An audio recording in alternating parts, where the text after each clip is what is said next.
Herkese merhaba dostlar, ben Ozan. Orta segmentin her yönüyle en iddialı telefonunu yani Note 12 Pro Plus'ın uzun kullanım testini yapacağız ve bu fiyatlara almaya değer mi değmez mi tüm deneyimlerimden bahsedeceğim ve Galaxy A34 Note 12 Pro 5G'yi de deneyimlemiş birisi olarak Pro Plus, Pro 5G ve A34 üçlüsünden hangisini alalım bununla ilgili de konuşacağız. Öncelikle bana destek vermek ve bu incelemelerin devamı için videoyu beğenmeyi ve abone olmayı unutmayın.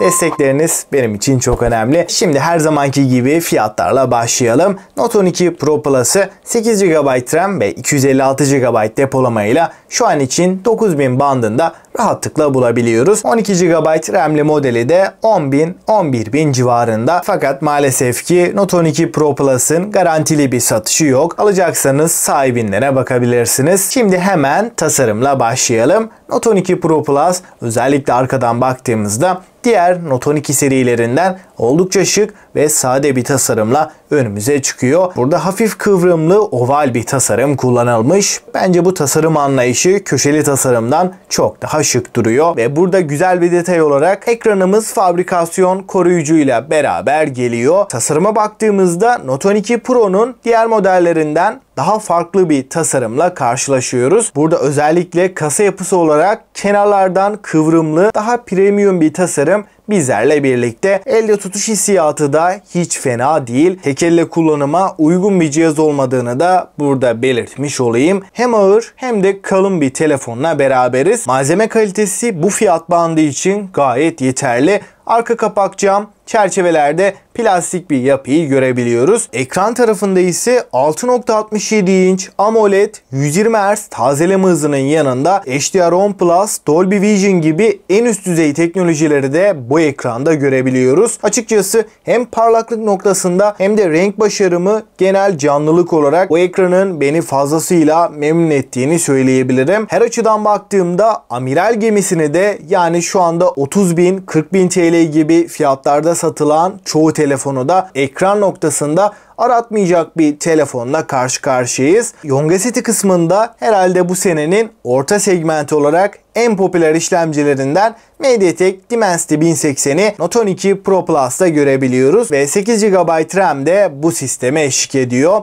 256 GB depolamanın da beraberinde geldiğini söyleyeyim. Maalesef hafıza kartı desteği Pro Plus'ta yok. Bu işlemcinin sunduklarına, genel deneyimine bakarsak özellikle oyun performansında 60 FPS'i bize çok rahat bir şekilde verebildiğini söyleyeyim. PUBG olsun, diğer oyunlarda olsun düşük grafiklerde 60 FPS alabilirken grafikleri yükselttiğimiz zaman da 40-45 FPS bandında gayet akıcı, güzel bir oyun deneyimiyle karşılaşıyoruz. Açıkçası bu donanımıyla Note 12 Pro Plus en az 3-4 sene boyunca hiçbir problem yaşatmayacaktır. Pro Plus'ı rakiplerinden ayıran en önemli fark kesinlikle kameraları. Ana kamera 200 megapiksel çözünürlüğündeyken Samsung ISOCELL HPX sensörünü burada görebiliyoruz. f1.65 diyafram açıklığıyla da gerçekten başarılı bir kamera burada kullanılmış. 7 elementli lense sahip olması bu fiyat bandında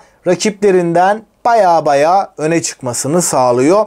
Yardımcı kameralarda maalesef çok bir değişiklik yok. 8 megapiksel ultra geniş ve 2 megapiksel makro kamerayı görebiliyoruz. Ön tarafta da 16 megapiksel ve Full HD 60 FPS çekebilen bir kameraya yer verilmiş. Kamera deneyimi fotoğraf çekim kalitesi olarak gerçekten başarılı iken videolarda da 4K 30 FPS'te güzel çekimler yapabiliyoruz. 200 megapikselin yanı sıra OIS destekli bir kameraya sahip olması da en önemli avantajlarından. Kamera konusunda Note 12 Pro Plus benden tam notu aldı. Yardımcı kameralar biraz eksik olsa da ana kameranın bu farkı çok ciddi oranda kapattığını söyleyebilirim. 5000 mAh batarya ve 120 Watt gibi orta segmentin en iyi hızlı şarj desteğiyle geliyor. Pro Plus'ı sıfırdan 100'e ortalama 20 dakikada tam olarak şarj edebiliyoruz. Geçen sene de Pro Plus modelini Note 11 serisinde görmüştük.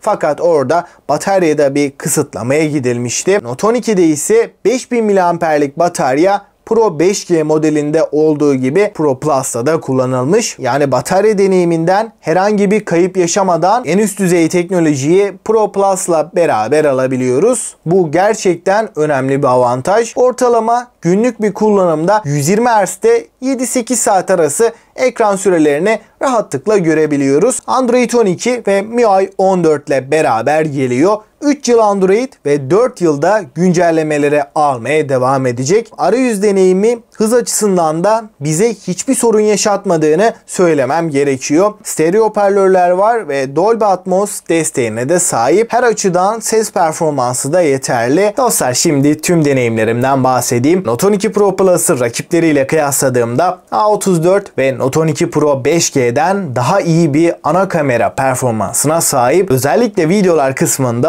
A34'ün de önüne geçmeyi başarıyor. Ama yardımcı kameralarda çok bir farklılık yok. Hatta Note 12 Pro'nun 5G versiyonuyla birebir aynı olduğunu söyleyeyim. Burada en büyük fark ana kamerada önümüze çıkıyor. 200 megapiksellik OIS'li bir sensörün burada kullanılıyor olması orta segment bir cihazı oranla düşündüğümde çok önemli bir avantaj. Yani Note 12 Pro 5G'ye göre de en büyük geliştirme ana kamerada diyebilirim. Zaten çoğumuzun da en çok kullandığı ana kamera olduğundan orta segment uygun fiyatlı bir cihaz istiyorsak bu noktada kamera anlamında gerçekten fark yaratıyor ve Pro Plus'ın en önemli artılarından biri de ekran kalitesi. Panel kısmında Xiaomi kullanabileceği en kaliteli panellerden birini Pro Plus'a koymuş. Ama tabii ki burada adaptif bir yenileme beklemeyin. 120 Hz'i net bir şekilde verebiliyor. Burada hem deneyim açısından hem de genel canlılık, görsel kalite açısından bu ekranın